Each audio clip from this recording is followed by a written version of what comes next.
আচ্ছা, কোশ্চেনটা পড়ো যে কী লেখা হয়েছে। নিশাত হচ্ছে তোমার 10 কেজি মালপাতি নিয়ে কী করছে, একটা পাহাড়ে বা একটা কিছুতে উঠছে, ভালো কথা। তার নিজের ভর হচ্ছে তোমার 55 কেজি। তার দ্বারা কৃতকাজ কত?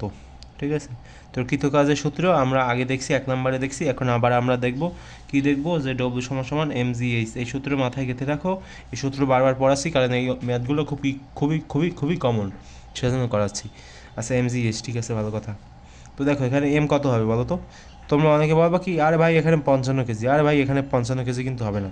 এখানে 55-এর সাথে তোমার 10 কেজি যোগ হবে। কেন 10 কেজি যোগ হবে? কারণ এটা হচ্ছে একটা মালের একটা বস্তা। তো এটা হচ্ছে তোমার নিয়ে যেহেতু সে উঠতেছে, সেজন্য এখানে 55-এর সাথে 10 যোগ হবে। কত হবে বলো তো? 55 + 10 কত হবে? এখানে হবে তোমার 65। এর সাথে গুণ হবে জি এর মান 9.8। এরপরে তোমার কি কি গুণ হবে? হাইট, অর্থাৎ 850, এটাও তোমার গুণ হবে। তো এখন ক্যালকুলেশন করো একবারে একসাথে সব।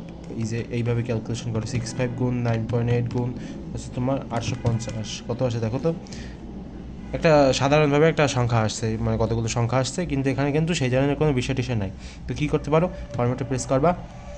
এই যে ফরম্যাটের যে বাটনটা আছে না, এখানে প্রেস করবা। তো ইঞ্জিনিয়ারিং নোটেশনে যাবা, যাওয়ার পর প্রেস করবা।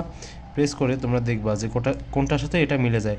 দেখো, তোমাদেরকে একটু আন্দাজে গেস করে নিতে হবে বা আন্দাজে একটু অনুমান করে নিতে হবে যে এই যে 541 গুণ 45.45 গুণ 10⁻³ এটা কিন্তু কোনটার সাথে মেলে বলো তো। আমি যদি আর একটু ছোটো বানাই তাহলে কিন্তু এই যে দেখো, এটার সাথে কিন্তু মিলে যায়। ঠিক আছে, তার মানে কি আমাদের উত্তর হবে এটা।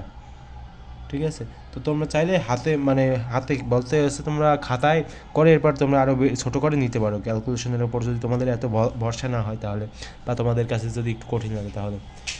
আচ্ছা, তো তোমাদের অন্য ক্যালকুলেটর থাকলে হয়তো বা এক্স্যাক্টভাবে এই মানই হয়তো বের হতো, কিন্তু এখানে কিন্তু হচ্ছে না সেটা এই ক্যালকুলেটারে। ঠিক আছে।